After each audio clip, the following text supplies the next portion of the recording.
Bismillahirrahmanirrahim. Assalamualaikum warahmatullahi wabarakatuh. Alhamdulillahirabbil alamin wassalatu wassalamu ala asyrofil anbiya'i wal mursalin wa ala alihi wa sahbihi rasulillahi ajma'in.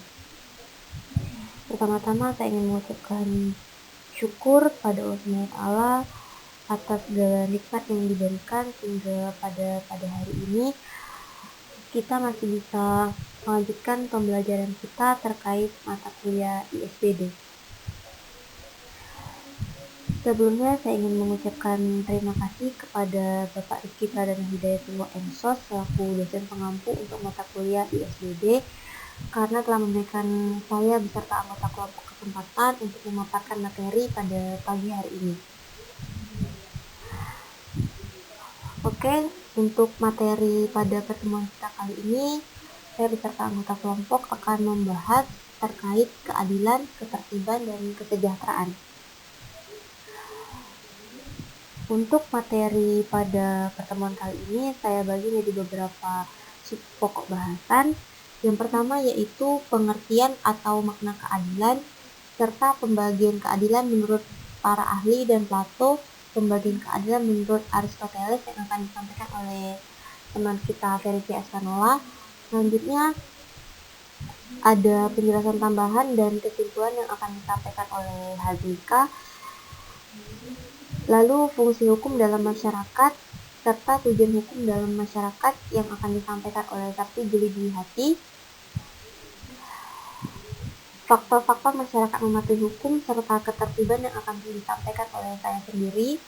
Dan yang terakhir yaitu kesejahteraan yang akan disampaikan kembali oleh Hazmika. Selanjutnya penutup. Baiklah, kalau begitu langsung saja kita masuk kepada video pembahasan.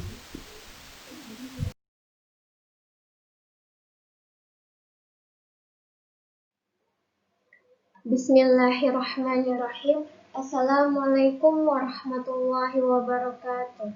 Perkenalkan, nama saya Ferisya Espanola.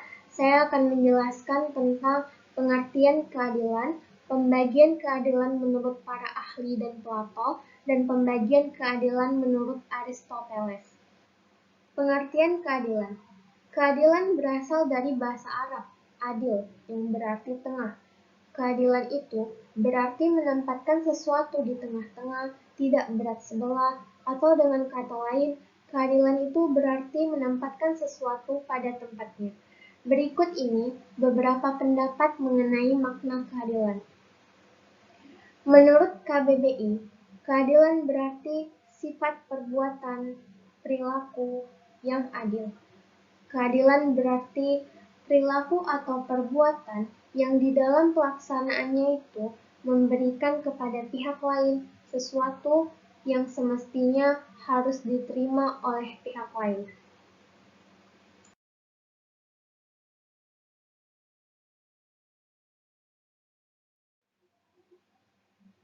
Makna keadilan menurut pendapat para ahli.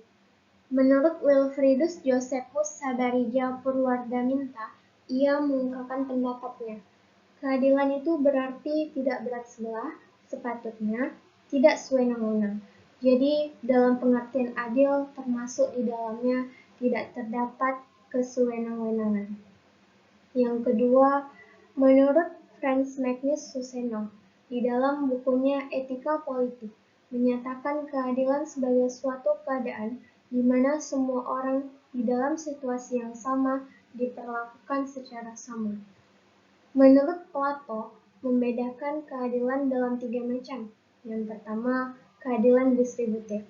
Keadilan distributif adalah suatu keadilan yang memberikan kepada setiap orang didasarkan atas jasa-jasanya atau pembagian menurut haknya masing-masing.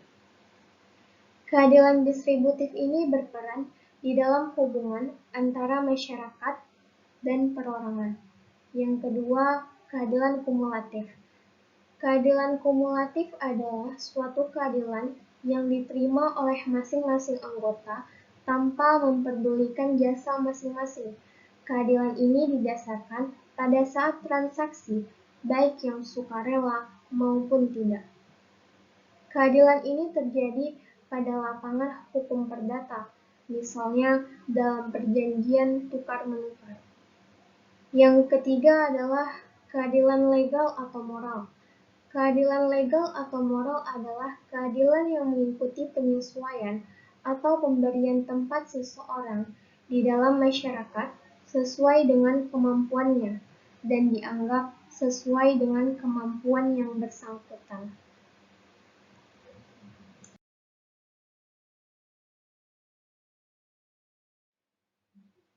Pembagian keadilan menurut Aristoteles.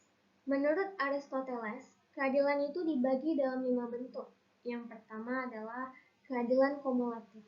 Keadilan kumulatif adalah perlakuan terhadap seseorang tanpa melihat jasa-jasa yang telah dilakukannya. Yang kedua, keadilan distributif. Keadilan distributif adalah perlakuan terhadap seseorang sesuai dengan jasa-jasa yang telah dibuatnya. Yang ketiga, keadilan kodrat alam. Keadilan kodrat alam adalah memberi sesuatu sesuai dengan yang diberikan orang lain kepada kita. Yang keempat, keadilan konvensional. Keadilan konvensional adalah seseorang yang telah mentaati segala peraturan perundang-undangan yang telah diwajibkan. Dan yang kelima, keadilan menurut teori perbaikan adalah seseorang yang telah berusaha memulihkan nama baik orang lain yang telah tercemar.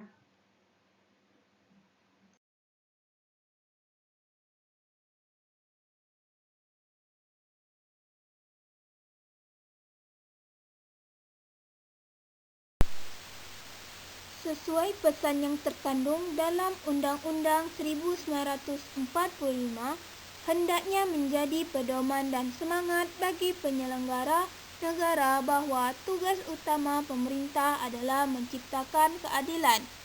Berdasarkan Pancasila kedua, kemanusiaan yang adil dan beradab. Yang dimaksud adalah perlakuan secara adil kepada warga negara tanpa pandang bulu. Hal ini tercermin dalam pasal 27 ayat 1 Undang-Undang 1945 bahwa segala warga negara bersama di dalam kedudukannya di dalam hukum dan pemerintah dan wajib dan menjunjung hukum dan pemerintahan itu dengan tidak ada kecuali. Sila kelima, keadilan sosial bagi seluruh rakyat Indonesia. Mengandung makna keadilan pemenuhan kebutuhan hidup masyarakat, pembangunan kekayaan alam tidak boleh dinikmati segelintir orang sebab hal itu akan menimbulkan perasaan iri, kesenjangan dan kemiskinan.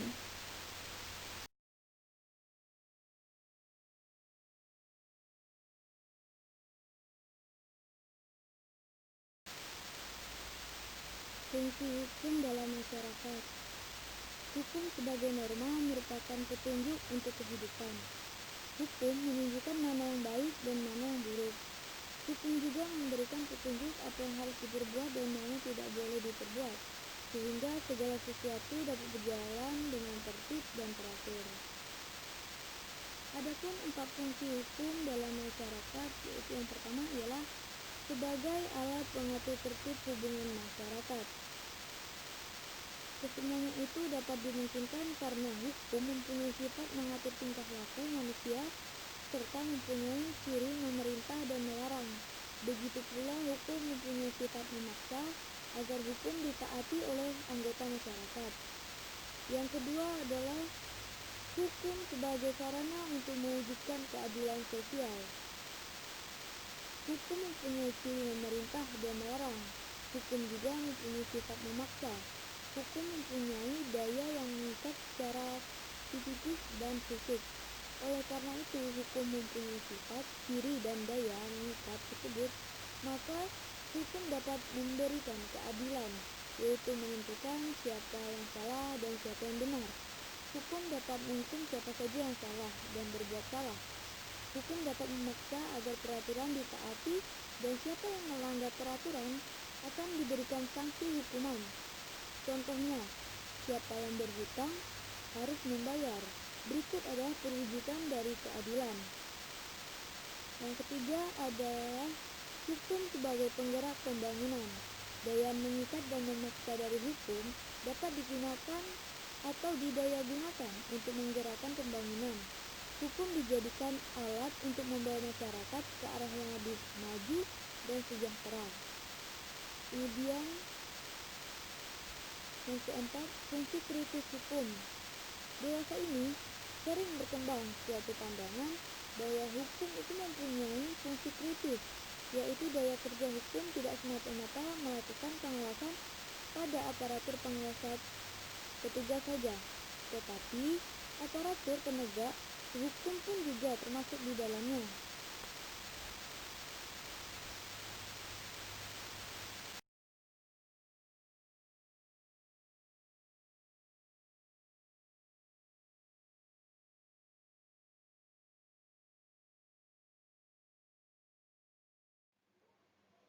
Bismillahirrahmanirrahim. Assalamualaikum warahmatullahi wabarakatuh. Perkenalkan, nama saya Ferisya Spanola. Saya akan menjelaskan tentang pengertian keadilan, pembagian keadilan menurut para ahli dan Plato, dan pembagian keadilan menurut Aristoteles. Pengertian keadilan. Keadilan berasal dari bahasa Arab, adil, yang berarti tengah. Keadilan itu berarti menempatkan sesuatu di tengah-tengah, tidak berat sebelah, atau dengan kata lain, keadilan itu berarti menempatkan sesuatu pada tempatnya. Berikut ini beberapa pendapat mengenai makna keadilan. Menurut KBBI, keadilan berarti sifat perbuatan, perilaku yang adil. Keadilan berarti perilaku atau perbuatan yang di dalam pelaksanaannya itu memberikan kepada pihak lain sesuatu yang semestinya harus diterima oleh pihak lain.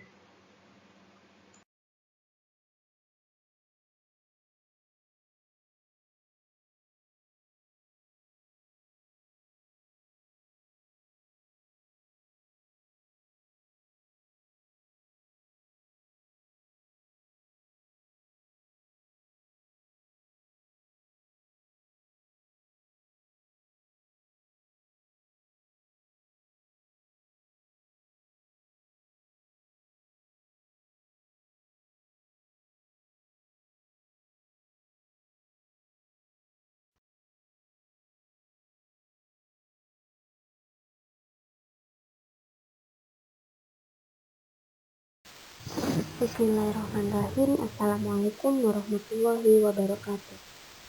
Bapak teman-teman semua, sebelumnya perkenalkan, nama saya Rafika Putri Ditania. Saya akan melanjutkan penjelasan dari teman kita Sakti Juli Dwi Hati terkait faktor-faktor penyebab mengapa masyarakat mematuhi hukum. Menurut Profesor Dr. Surjana Sukanto SH dalam bukunya Kegunaan Sosial Hukum bagi Kalangan Hukum, dinyatakan bahwa faktor-faktor para anggota masyarakat mematuhi hukum itu ada 4. Yang pertama yaitu kepentingan-kepentingan para anggota masyarakat yang terlindungi oleh hukum. Nah, maksudnya apa? Maksudnya di sini adalah setiap masyarakat akan mematuhi hukum yang berlaku di suatu wilayah dikarenakan adanya kepentingan-kepentingan dalam diri mereka masing-masing. Nah, mereka tersebut adalah orang-orang yang terlindungi oleh hukum. Jadi, untuk memenuhi kepentingan-kepentingan tersebut, masyarakat harus mematuhi hukum yang berlaku. Yang kedua yaitu compliance atau pemenuhan kebutuhan. Menurut Cialdini pada tahun 2010, beliau menyatakan bahwa compliance adalah suatu perubahan perilaku yang terjadi akibat adanya suatu permintaan.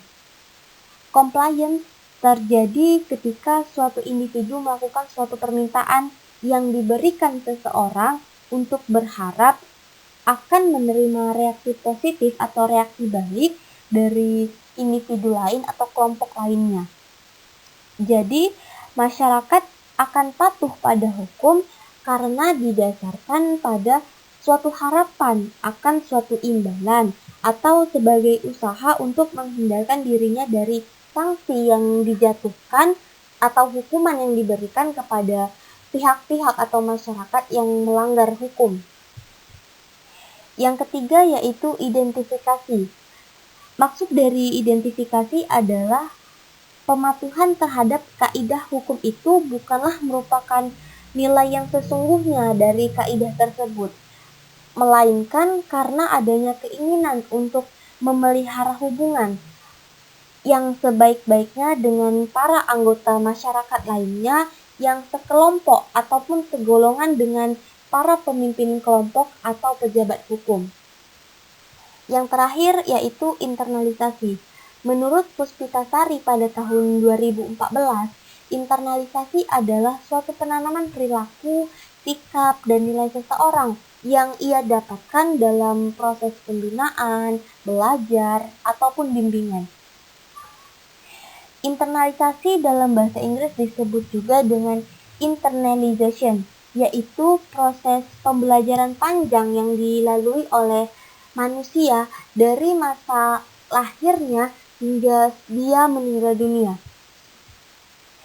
Nah, melalui proses ini, seseorang individu akan terus belajar secara kontinu atau berkesinambungan berkelanjutan untuk mengembangkan kepribadiannya. Nah, dari pengertian yang saya jelaskan di atas, dapat kita tarik sebuah kesimpulan bahwa internalisasi merupakan suatu proses yang dilakukan berkali-kali dalam meniru suatu tindakan seseorang, sehingga keadaan tersebut menjadi atau membentuk suatu pola yang mantap dan norma yang mengatur terkait tindakan yang dilakukan oleh seseorang. Nah, sekian untuk penjelasan terkait faktor-faktor penyebab anggota masyarakat mematuhi hukum menurut Profesor Dr. Surjono Sukanto. Pada slide selanjutnya saya akan menjelaskan terkait ketertiban.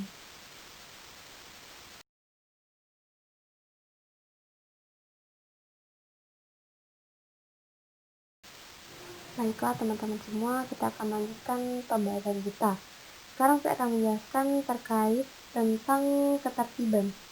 Ketertiban berasal dari kata tertib yang secara bahasa berarti teratur, menurut aturan, serta rapi. Sedangkan secara istilah yaitu suatu peraturan yang ada di masyarakat atau di lingkungan lainnya, atau juga disebut sebagai keadaan serba teratur dan baik.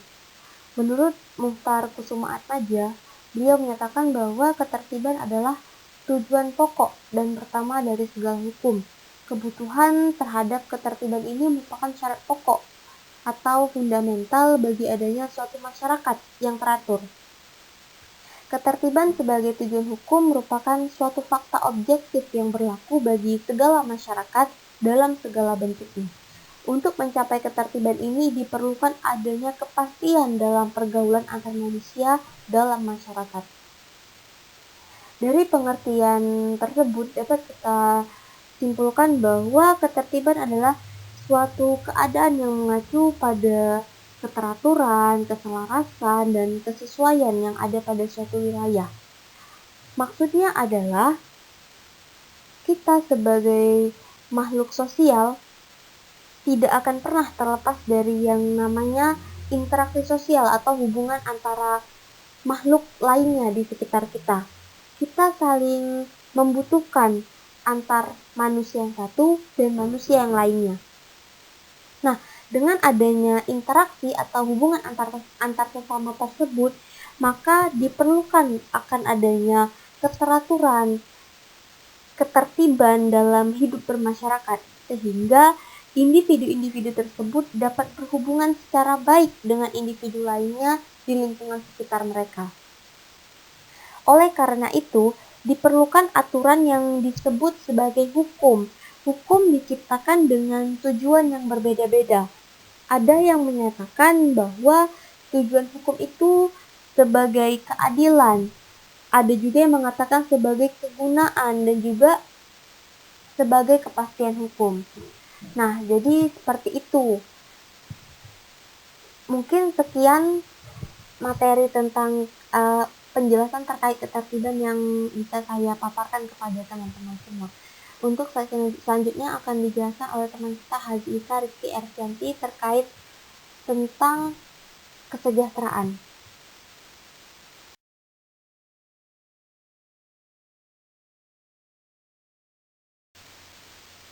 3. Kesejahteraan. Kesejahteraan atau sejahtera dalam istilah umum menunjukkan keadaan baik di mana kondisi masyarakatnya dalam keadaan makmur, sehat, dan damai. Kesejahteraan juga disebut sebagai impian tertinggi suatu masyarakat maupun negara, karena kesejahteraan telah mencangkup segala harapan dan cita-cita setiap individu dalam suatu masyarakat.